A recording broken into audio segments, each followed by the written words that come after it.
estaba contando un poquito a las personas que nos están viendo que tu especialidad, lo que tú nos vas a contar hoy, que es una cosa que cada día, estadísticamente, más personas padecen y que más posibilidad tenemos de encontrarnos con un familiar o con alguien que lo padezca, que es la diabetes.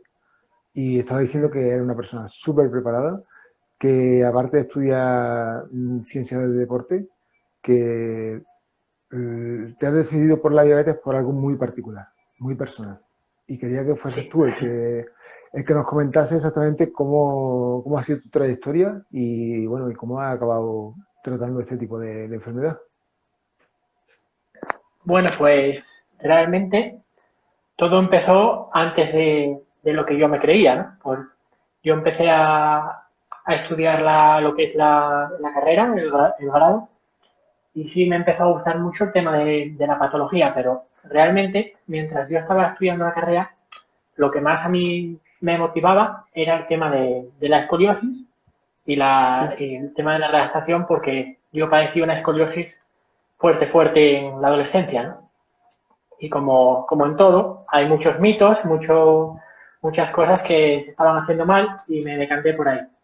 Pero después me di cuenta, como en mi familia había un fuerte vínculo con la diabetes tipo 2, sí, porque eso, la tenían en la raíz de mi madre, por parte de madre, prácticamente todos los familiares que yo tengo tenían diabetes, ¿no? Y sí, claro, cuando ya empiezas a indagar y a tener un poco más de información sobre el tema, pues entiendes muchas cosas, ¿no? Y yo, por ejemplo, me di cuenta que cuando yo tenía 14 o 15 años, no recuerdo bien, yo perdí a mi bisabuela. sí, Y claro, a pesar de que era mayor, era una persona que estaba bien, tal, y no deja de ser un palo aunque ya tenga una edad avanzada, claro. Y claro, mi abuela era diabética tipo 2, o sea, mi bisabuela, y era insulino dependiente y sí, se pinchaba insulina y realmente el tipo de muerte que tuvo y todo fue una consecuencia, un segundo acto de la diabetes, ¿no? Por ese deterioro que tiene a nivel vascular y todo. Se le obstruyó una vena y así fue el final, ¿no? Y todo esto me di cuenta 10 años después. sí, Y a partir de ahí, también, cuanto más años vamos cumpliendo, más nos interesa la salud, más personas conoces que tienen diabetes y, por ejemplo, lo que me hizo el clic final fue ver como tanto mis dos abuelos paternos como mis dos abuelos maternos tenían un problema con el metabolismo de la glucosa y sí. ahí fue donde realmente empezó todo. No, quería saberlo todo, quería ser la persona que más supiera del tema, solo para conseguir que mi abuela revirtiera esa situación y no le pasara lo mismo que a su madre, ¿no? Pues es una cosa que nos llama, a mí me llama mucho la atención, como a veces lo que se suele tildar de mala suerte, de cosas que nos vienen adversas, de cosas que no controlamos y que nos aparecen en la vida, como puede ser la diabetes, eh, la podemos transformar y le podemos dar la vuelta para que surja algo tan bonito como lo que tú has hecho. O sea, cualquiera podría pensar que la diabetes es mala suerte, pero por circunstancias de la vida, hoy tenemos un gran profesional súper formado que ayuda a muchísima gente gracias a que su abuela tuvo ese problema. Y cuando digo gracias no digo que sea algo bueno, sino que esa circunstancia adversa hizo que hoy tengamos a una persona que es capaz de ayudar muchísimo a tantas y tantas personas como hay con ese problema. Y todo porque quisiste sobreponerte, estar por encima de esa enfermedad y poder atender a las personas que más quieres. Y a raíz de ahí ir expandiendo tu círculo hacia todo el mundo que pueda tener este problema. Y ahora, especialmente porque sé que has dado el salto al mundo online. Y si me permite, luego al final de la clase, al final del directo, nos cuentas un poquito sobre tu proyecto y sobre lo que estás haciendo ahora, que seguro que nos Claro, encanta a claro. todos. Y bueno, lo vamos a dejar un poquito con la intriga, nos lo cuentas luego al final. Sí, claro. ¿Nos puedes contar un poquito de la diabetes, sobre todo para las personas que no tengan muy claro qué es? Porque todos lo hemos oído nombrar, todos hemos oído que alguien es diabético, que alguien tiene que es insulino dependiente, tiene que pincharse su insulina, pero hay mucha gente que no sabe exactamente cuál es el problema en su cuerpo. ¿Por qué tiene esa enfermedad? Vale.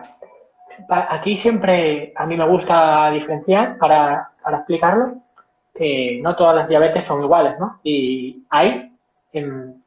depende de los autores, ¿no? Hay algunos que dicen tres, pero vamos a ir a lo básico, que es que hay dos tipos de diabetes, que todos conocemos. Diabetes tipo 1 y diabetes tipo 2. ¿Y qué ocurre? Que el problema es que entendemos la diabetes desde un punto de vista muy médico-centrista, ¿no?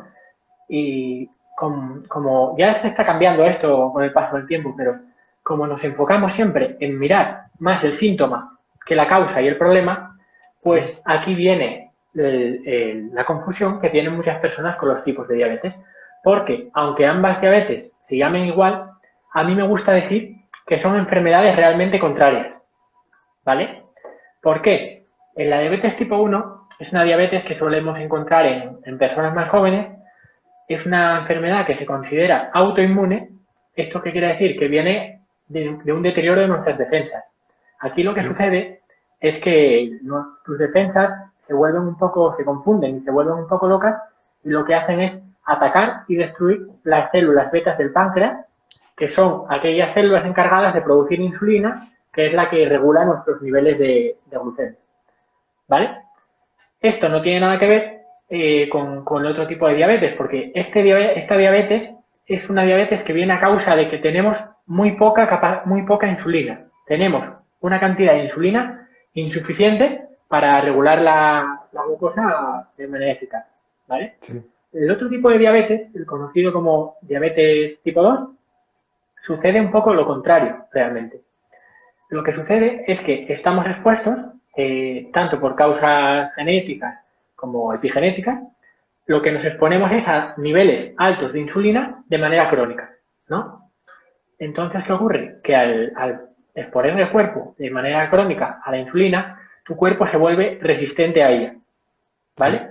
Entonces, cada vez, para regular esos niveles de glucosa, cada vez vas a necesitar más insulina y vas a requerir más tiempo para bajar esa glucosa.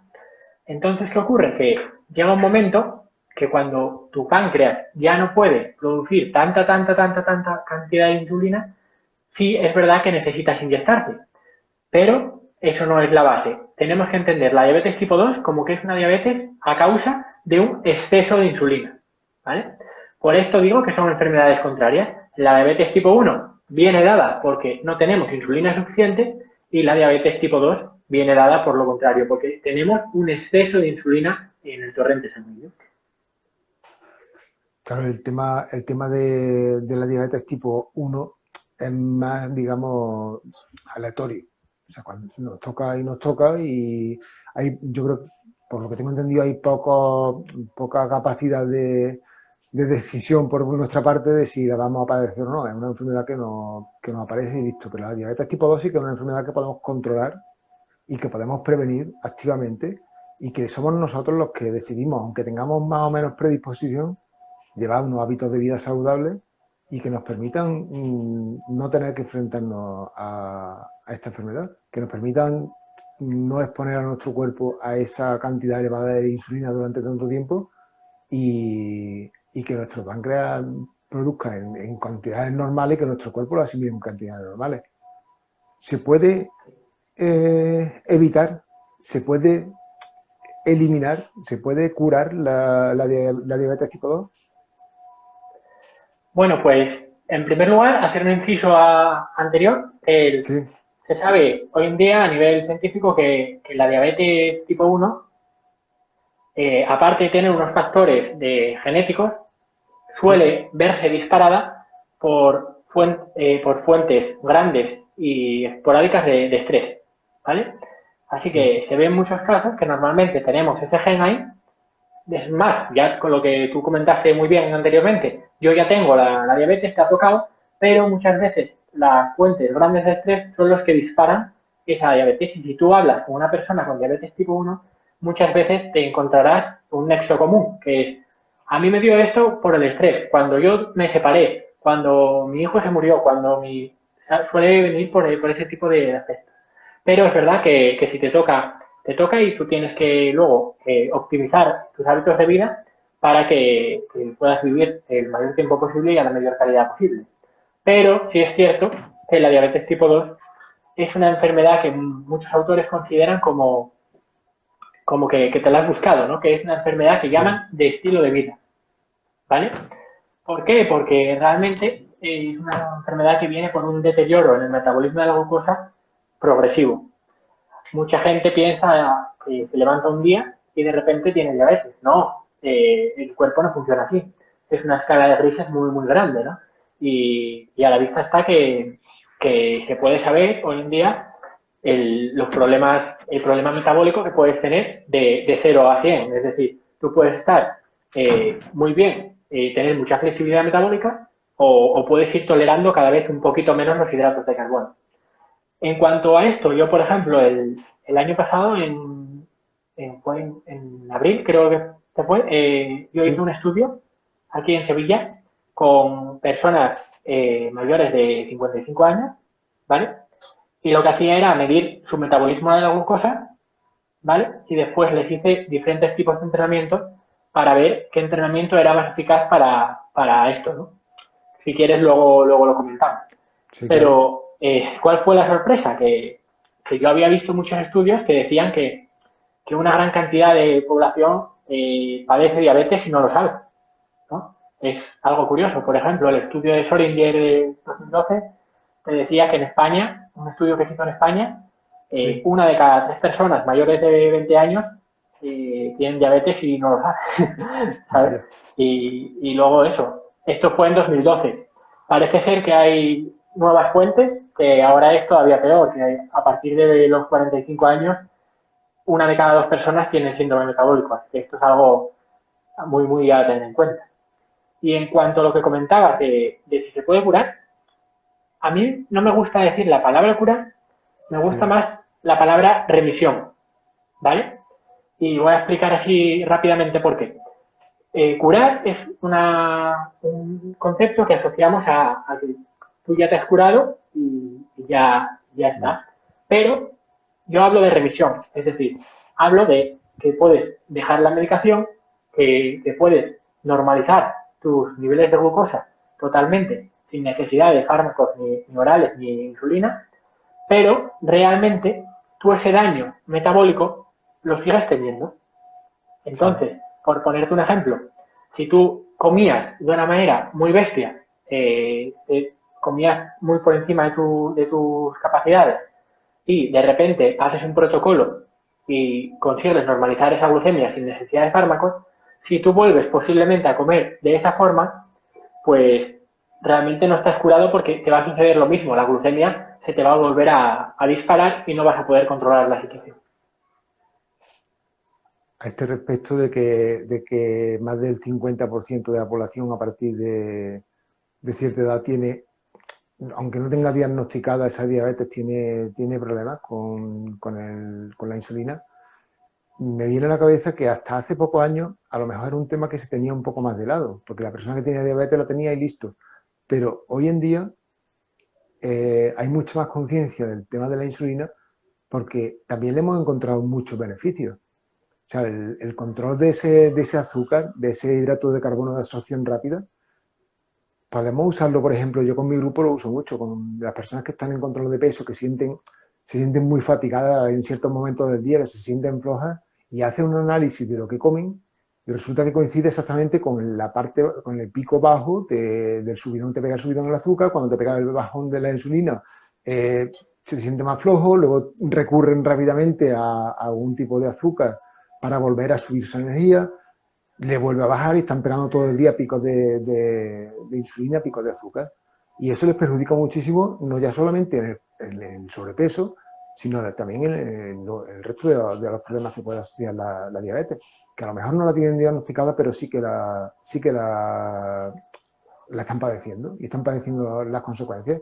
Y cuando se lo regula, cuando empieza a controlar esa alimentación, a usar hidratos de carbono de absorción más lenta, cuando los quitas en el momento en el que no va a hacer, en el momento en el, no, sí, en el momento en el que no son imprescindibles, se tienen muy buenos resultados, sobre todo eso, a nivel de energía. Las personas que...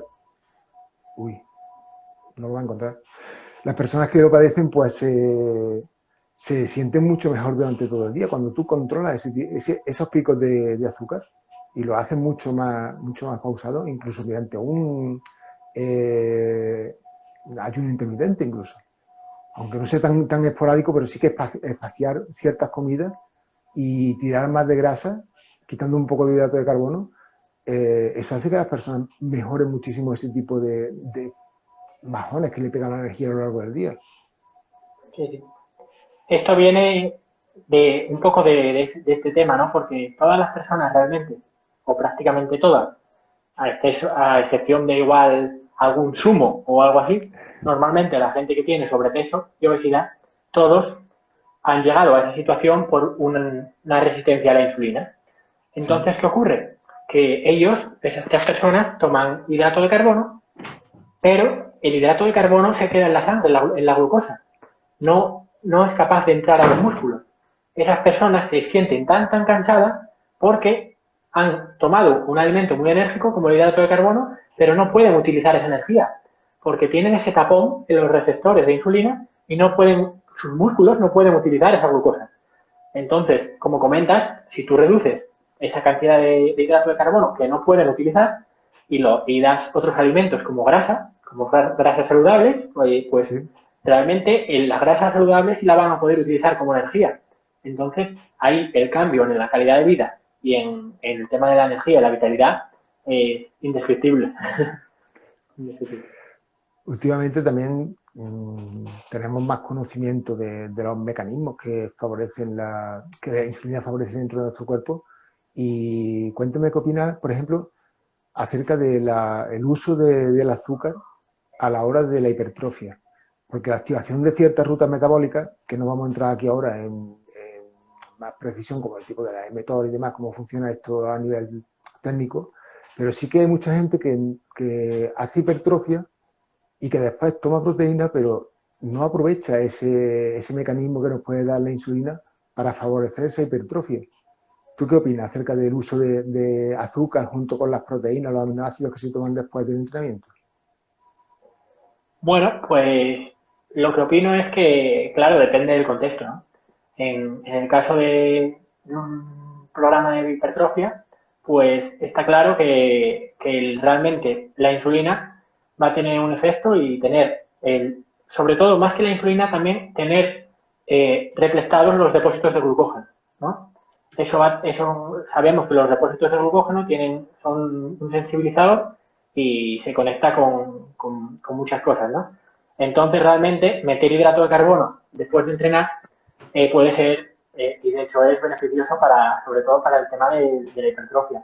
¿Qué ocurre? Que tampoco veo mucho sentido si optas por recursos de azúcar, cuando también hay otras muchas formas, porque, por ejemplo, una comida post-entrenamiento también puede ser arroz con atún o arroz con pollo, que tienes proteína y tienes un buen hidrato de carbono de asimilación rápida como es el arroz. Pero, claro, hay gente que se toma azúcar o fuentes también de absorción rápida, y también hay que tener en cuenta que el azúcar no es solo glucosa, como lo conocemos. Realmente el azúcar es una molécula que es mitad glucosa y mitad fructosa. Y en algunas ocasiones te va a interesar más alimentos más ricos si quieres refrescar todo el glucógeno, puede que sea más interesante añadir alimentos más ricos en glucosa que como es el azúcar. Bueno, quiero dejar claro, por si alguien todavía tiene dudas, cuando nos referimos a azúcar, en ningún momento nos estamos refiriendo a azúcar blanca refinada. O sea, en ningún momento nos estamos refiriendo al azúcar de mesa, que eso no tiene sentido ninguno. Estamos hablando de tomar algún alimento que sea más rico en glucosa, que te da más rico en fructosa, incluso a lo mejor con algún suplemento que además de la proteína o los aminoácidos incorpore parte de ese azúcar dentro de los hidratos de carbono, incorpore parte de azúcar, pero que en ningún momento estamos hablando de azúcar blanca refinada, porque eso sí que no tiene sentido en ninguna alimentación. El término azúcar nosotros lo solemos utilizar sabiendo a qué nos referimos, pero como alguien que no esté metido en esta línea nos oiga, puede pensar en eso y no tiene cabida ese tipo de alimento dentro de la alimentación saludable, ni eso, ni bollería industrial, ni demás cosas parecidas. Claro. Totalmente, totalmente. Y bueno, luego también... Sí, dime. Respecto a la glucosa, la forma de regularla, qué tipo de alimentos podemos usar, qué tipo de alimentos podemos consumir que nos ayuden a regular esos niveles de glucosa y que nos ayuden a estabilizar esos niveles de insulina, que al final es lo que nos va a dar una estabilidad de energía y nos va a proporcionar la capacidad de, por ejemplo, controlar nuestro peso. Pues yo aquí haría más hincapié en los alimentos que no comería, sí, que realmente en los alimentos que incluiría, ¿no? Esto estamos hablando siempre en un contexto de personas con sobrepeso, obesidad y diabetes, ¿vale? Sí. Realmente una persona que sea deportista y que tenga una buena cantidad de masa muscular, no tiene mucho sentido lo que voy a decir, pero tenemos que tener claro que es esto en un contexto de personas con diabetes u obesidad, ¿no? Pues lo que yo abogo siempre con mis asesorados es reducir porque para decirlo ahora que quede bonito, ¿no? Pero yo suelo más optar por eliminar. Eliminar tanto el arroz como el tema de las harinas refinadas. Esto es una opinión personal, ¿vale? Esto no está basado en estudios, en parte sí, pero que no es algo que esté totalmente probado, pero para mí, realmente, la harina refinada, todo tipo de harina, es realmente una de las principales, no causas, pero sí, los principales causantes y fuentes por las que viene el exceso calórico y los picos de insulina. Así que yo optaría tanto por reducir drásticamente cereales como el arroz, por ejemplo, y todo lo que lleve harinas refinadas. Refinadas y no refinadas también, porque sí, lo que son harinas que dicen alimentos complejos, no sé qué, vale, sí, tienen un índice glucémico más bajo, es cierto, tienen una elevación en la glucemia más prolongada, pero a fin de cuentas, lo que más le importa a una persona con diabetes es la carga glucémica. Que la carga glucémica es la cantidad de glucosa que te estás tomando. Sí. Si tú me estás diciendo que el cambio que vas a hacer en tu alimentación es cambiar el pan blanco por el pan integral, la carga glucémica va a ser la misma. Te vas a tomar por cada 100 gramos 70 gramos de glucosa. ¿Vale? Sí. Estamos de acuerdo que las vas a ir liberando en sangre paulatinamente, pero como tú luego no vas a ser capaz de metabolizar esa glucosa, te va a seguir almacenando en sangre y yo no le veo mucho sentido el lanzar ese tipo de mensajes cuando lo que realmente da resultados es eliminar esas fuentes y utilizar verduras, frutas, proteínas magras y otro tipo de alimentos saludables como las grasas, el aguacate, frutos secos y otro tipo de alimentos que no te van a traer una carga glucémica tan grande. Al final, de lo que se trata, sobre todo cuando tienes sobrepeso y quieres controlarlo, quieres perder esa grasa corporal, se trata de ir eligiendo alimentos que te proporcionen todos los nutrientes que necesitas, pero controlando la cantidad de calorías que tomas. Y muchas de las calorías que solemos eliminar cuando ponemos una dieta es de hidrato de carbono, porque al final la proteína no la podemos tocar. La proteína tiene que ir en todas las comidas y tiene que llevar un mínimo porque nuestro cuerpo la necesita sí o sí porque no la almacena. Las grasas son imprescindibles, porque para muchas funciones metabólicas, para muchas funciones de nuestro cuerpo son imprescindibles. Lo único que al final nos queda para jugar con ellos son los hidratos de carbono. Y respecto a la harina refinada, no tiene sentido su uso. O sea, no tiene sentido porque a algo que nos puede aportar algo de beneficio, como puede ser por a lo mejor algún cereal, que como fuente de energía la podemos incluir en ciertos momentos de nuestra dieta, de nuestro día a día. Por ejemplo, un preentreno, yo lo veo bastante bien. En un post-entreno, pues a lo mejor podría tener cabida, pero le estamos quitando la parte buena que nos aporta. O sea, le estamos quitando esa fibra que tanta falta nos hace, que es muy difícil llegar a los niveles mínimos de fibra que necesitamos, y se la estamos quitando porque sí, sin ningún tipo de motivo. O sea, harinas refinadas directamente fuera de la dieta, no tienen cabida ninguna, y en todo caso, en momentos puntuales, incluir algo de harina, pero siempre integral, y siempre con un motivo.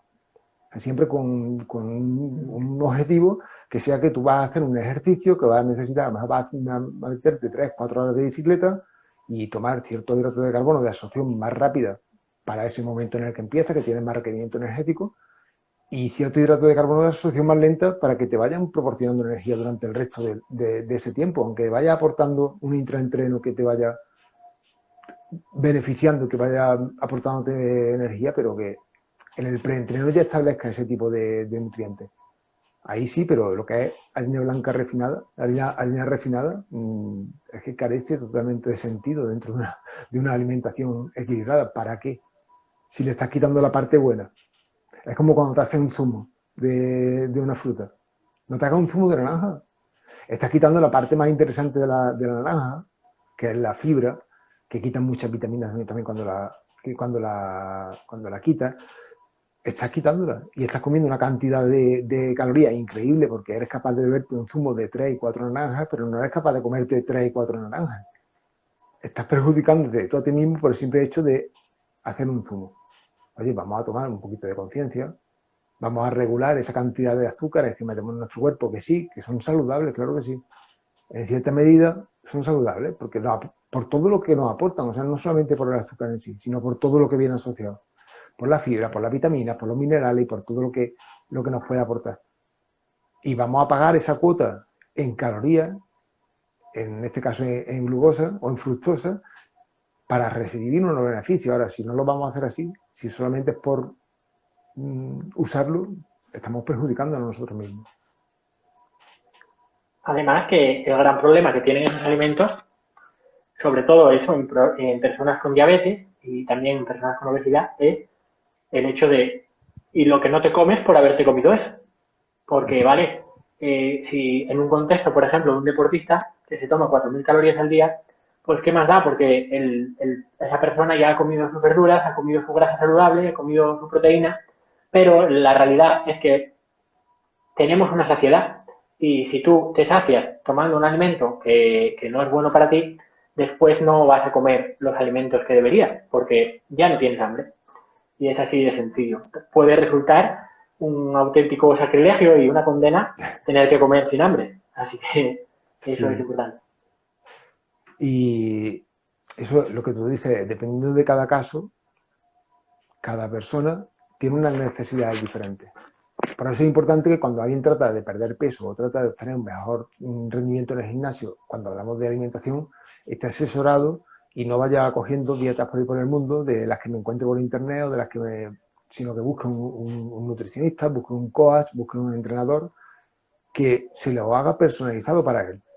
Porque no es lo mismo una persona que tiene un índice alto de grasa, que tiene obesidad, que quiere perder ese peso, en el que buscaremos unos alimentos que sean bajos en calorías y que ocupen mucho volumen, como por ejemplo la patata. La patata tiene un hidrato de carbono, pero sin embargo a la hora de tomarle una comida sacia muchísimo. Y en una persona que quiere aumentar su masa muscular, que necesita meter muchas calorías porque la dieta tiene que ser hipercalórica, pues vamos a buscar justo lo contrario, alimentos muy hipercalóricos y que ocupen muy poco volumen, como pueden ser a lo mejor la crema de cacahuete o a lo mejor algún batido de estos de proteínas que te lo puedes tomar rápidamente y que no te cause esa saciedad. O sea, nada de coger dietas porque sí, porque podemos acabar bastante peor de lo que estábamos y siempre recurrir a un profesional como tú que nos puede ayudar si tenemos diabetes y si tenemos obesidad también, porque casi seguro que vamos a tener alguno de sus síntomas, aunque no estemos diagnosticados. Claro. Luego, lo que te comentaba también, si quieres después comento cómo todo el mundo puede saber realmente cómo está su metabolismo de la glucosa en su casa. Luego podemos comentarlo por si la gente quiere saberlo.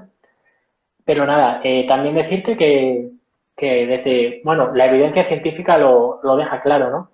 Y antes que nada, reconozco mi conflicto de interés porque soy graduado en ciencias del ejercicio, soy experto en Sí, ejercicio en personas con diabetes y con problemas metabólicos, pero realmente puedes ver los nutricionistas, tanto deportivos como clínicos, de referencia en España, por ejemplo, Sergio Espinal, Ismael Galancho, es que lo dicen, que realmente vamos a dejarnos de pamplinas, que el tema de alimentación para flexibilidad metabólica, no sé qué, lo que realmente te hace sensible a la insulina es el ejercicio. No hay una dieta que pueda simular los efectos en la diabetes como el ejercicio. ¿Por qué? Porque eh, el ejercicio tiene una particularidad que no conoce la gente, que es sí, que tú cuando comes hidrato de carbono, ese hidrato de carbono se absorbe en la sangre, glucosa en sangre, ¿vale? Y esa glucosa en sangre, como se considera como un pseudotóxico en la sangre que sí, no puede estar muy alto, lo que hace es, necesitas insulina para reducir esa glucosa en sangre. Pero esto no pasa con el ejercicio. Cuando tú estás haciendo ejercicio, las fibras musculares están locas por captar energía, porque están estimuladas. sí. Mientras estás haciendo ejercicio, tú puedes utilizar la glucosa que está en tu sangre independientemente de que haya insulina o no. Es decir, por decirte algo, yo conozco casos de personas insulinodependientes que se tienen que pinchar insulina, que se Sí. pueden comer una paella, hacer ejercicio y regular la glucemia en esa situación. Personas entrenadas, ¿vale? Entonces, realmente el papel del ejercicio es muy, muy, muy, muy importante. Y yo, por ejemplo, en mis asesorados, yo no acepto ningún contrato que me contrate ninguna persona que por lo menos no esté dispuesta a hacer 15 minutos de ejercicio al día, que parece una tontería, pero de verdad que marca la diferencia. Yo he visto adelgazamientos muy, muy, muy serios con Sí. cambios pequeños de alimentación y con 15 minutitos al día de ejercicio. Bueno, mi caso es un caso, digamos, llamativo de cuando se hace ejercicio y cuando no. Yo era bastante reticente a ciertas cosas. Mi mujer empezó con un grupo de asesoramiento, de coaching, y empezó a tener muy buenos resultados. Y yo no estaba muy convencido de eso. Después, con el tiempo, ella perdió cerca de 20 kilos, me convenció, yo estaba en los 105 y decía que comía muy mal, pero yo no perdía peso. Así es que al final terminé cediendo y terminé haciendo el caso. Sin embargo, la persona que a mí me llevaba, el coach que a mí me estaba asesorando, me decía que hiciera deporte. Y yo no lo de ir al gimnasio, yo no puedo correr porque tengo las dos rodillas un poco estropeadas. Y los días de gimnasio no me gustaba, así es que no hacía deporte. Claro, empecé a perder peso, pero el resultado que tuve no fue el que quería. Claro. Por ahí tengo alguna foto de cómo estaba cuando terminé de perder peso sin ir al gimnasio y 4 meses después yendo al gimnasio. Y eso no quiero que le pase a nadie más. Eso no quiero que le pase a nadie. Las personas tienen que hacer deporte mientras que están perdiendo peso, por todos los motivos del mundo que quieras. Tú lo puedes hacer por estética, para que después no te quedes esas cadenas colgando, que te quedes bien definido, te quede bien. Lo puedes hacer por salud, porque esa insulina que tú estás manejando mientras que haces deporte te va a beneficiar mucho a la hora de no padecer este tipo de problemas. O lo puedes hacer por lo que tú quieras, pero haz deporte todos los días un poquito. Y ya no tenemos excusas, o sea, ya no hay eso de no puedo ir al gimnasio, no, porque en casa tienes un montón de rutinas que podemos facilitarte si te pones en contacto con nosotros, súper fáciles y que están al alcance de cualquiera. Y al libro de esto te voy a comentar una cosa. Tenemos una facilidad de hoy en día para disponer de este tipo de recursos, de tener a profesionales como tú cerca de nosotros, que nos podéis asesorar, que nos podéis guiar a la hora de mejorar nuestra salud, que antes no lo teníamos. O sea, lo que tenemos hoy en día, hace 10 años, hace 15 años, esto de hacer una reunión por Zoom, por un directo por YouTube, esto no existía hace unos años.